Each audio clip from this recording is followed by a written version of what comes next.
Hi guys, welcome to our YouTube channel. ഇന്ന് നമ്മൾ ഉണ്ടാക്കാൻ പോകുന്നത് കൈപ്പക്ക കൊണ്ടൊരു അച്ചാറാണ് കേട്ടോ. ഞങ്ങളുടെ വീട്ടിൽ ഇത് ഇടയ്ക്കിടയ്ക്ക് ഉണ്ടാക്കാറുണ്ട്, എല്ലാവർക്കും ഇഷ്ടമാണ്. പിന്നെ കൈപ്പക്ക നിങ്ങൾക്ക് അറിയാലോ, ഭയങ്കര ഹെൽത്തി ആയിട്ടുള്ളൊരു വെജിറ്റബിളും കൂടിയല്ലേ.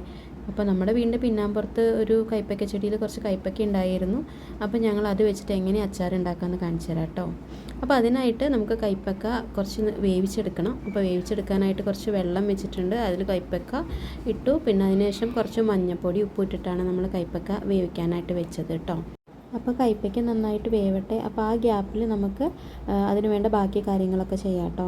അപ്പോൾ ഇവിടെ ഞാൻ ചട്ടിയിൽ കുറച്ച് എണ്ണ ഒഴിച്ചിട്ടുണ്ട്. ആ എണ്ണയിലേക്ക് നമുക്ക് കുറച്ച് കടുകിടാം. കടുകിട്ട ശേഷം നമുക്ക് കുറച്ച് ഉലുവയും കൂടി അതിലോട്ട് ഇടാം. പിന്നെ ഈ അച്ചാറിന് വേണ്ട ഇൻഗ്രീഡിയൻസ് എന്തൊക്കെയാണെന്ന് പറഞ്ഞുതരാം. ഇതിൽ നമ്മൾ മെയിനായിട്ടും ഉപയോഗിക്കുന്ന ഇൻഗ്രീഡിയൻസ് എന്തൊക്കെയാണെന്ന് വെച്ചാൽ വെളുത്തുള്ളി എടുത്തിട്ടുണ്ട്, പിന്നെ കുറച്ച് പച്ചമുളക്, പിന്നെ ഇഞ്ചി, പിന്നെ കറിവേപ്പിലയാണ്. അപ്പോൾ നമുക്ക് വെളുത്തുള്ളി ആദ്യം കടുക് ഉലുവയും പൊട്ടിയിലേക്ക് വെളുത്തുള്ളി ഇടാം. പിന്നെ അതിനുശേഷം വെളുത്തുള്ളി ഒന്ന് ഇളക്കി പിന്നെ ഇഞ്ചിയും കൂടി അതിലിട്ടിട്ടുണ്ട്. ഇഞ്ചി ആയി കഴിഞ്ഞ് കഴിഞ്ഞാൽ നമുക്കിനി അടുത്തതായിട്ട് പച്ചമുളക് അതിലേക്ക് ചേർക്കാം. പച്ചമുളകും അത്യാവശ്യം അതിൻ്റെയൊക്കെ എല്ലാത്തിൻ്റെ ഒരു പച്ചമണം നമുക്ക് പോയി കിട്ടണം. അപ്പോൾ അതിന് വേണ്ടിയിട്ട് ഒന്ന് നന്നായിട്ട് ഇളക്കി അതിന് ശേഷം നമുക്ക് കറിവേപ്പിലയും കൂടി അതിലേക്ക് ആഡ് ചെയ്ത് കൊടുക്കാം. എന്നിട്ട് പിന്നെ എല്ലാം കൂടി ഇട്ടിട്ട് നല്ലപോലെ ഒന്ന് മിക്സ് ചെയ്തിട്ട് നന്നായി ഇളക്കിയെടുത്ത ശേഷം നമുക്ക് ഇനി കായത്തിൻ്റെ പൊടി ചേർക്കേണ്ടതായിട്ടുണ്ട്. നമ്മളിവിടെ ഉപയോഗിക്കുന്നത് പൊടിക്കായാണ് ഇതിലിടുന്നത്.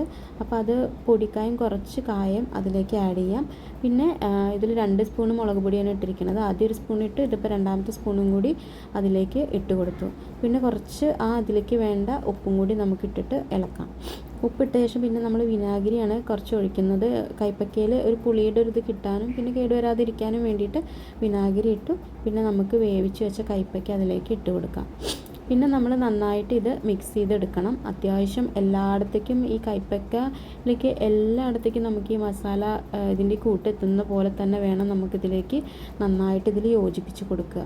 ഇത്രയേ ഉള്ളൂ കേട്ടോ കൈപ്പക്ക അച്ചാറിൻ്റെ റെസിപ്പി. ഇനി നമുക്കിത് കഴിച്ച് നോക്കിക്കഴിഞ്ഞാൽ ഈ കൈപ്പക്കയുടെ കയ്പ്പൊന്നും നമുക്ക് ഫീൽ ചെയ്യില്ല. കാരണം നമ്മൾ വേവിച്ച് അതിൻ്റെ വെള്ളം ഊറ്റിയിട്ടാണല്ലോ നമ്മൾ കൈപ്പക്ക അച്ചാർ പ്രിപ്പയർ ചെയ്യണത്. അപ്പോൾ ഇത് നല്ല ടേസ്റ്റാണ് കഴിക്കാനായിട്ട്.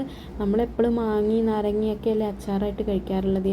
ഇങ്ങനെയൊന്ന് അച്ചാർ ഉണ്ടാക്കി നോക്കൂ കേട്ടോ. ഭയങ്കര ടേസ്റ്റി ആയിട്ടുള്ള അച്ചാറാണ്. അപ്പോൾ അടുത്തൊരു വീഡിയോ ആയിട്ട് നമുക്ക് വീണ്ടും കാണാം കേട്ടോ. എല്ലാവരും ട്രൈ ചെയ്ത് നോക്കണേ.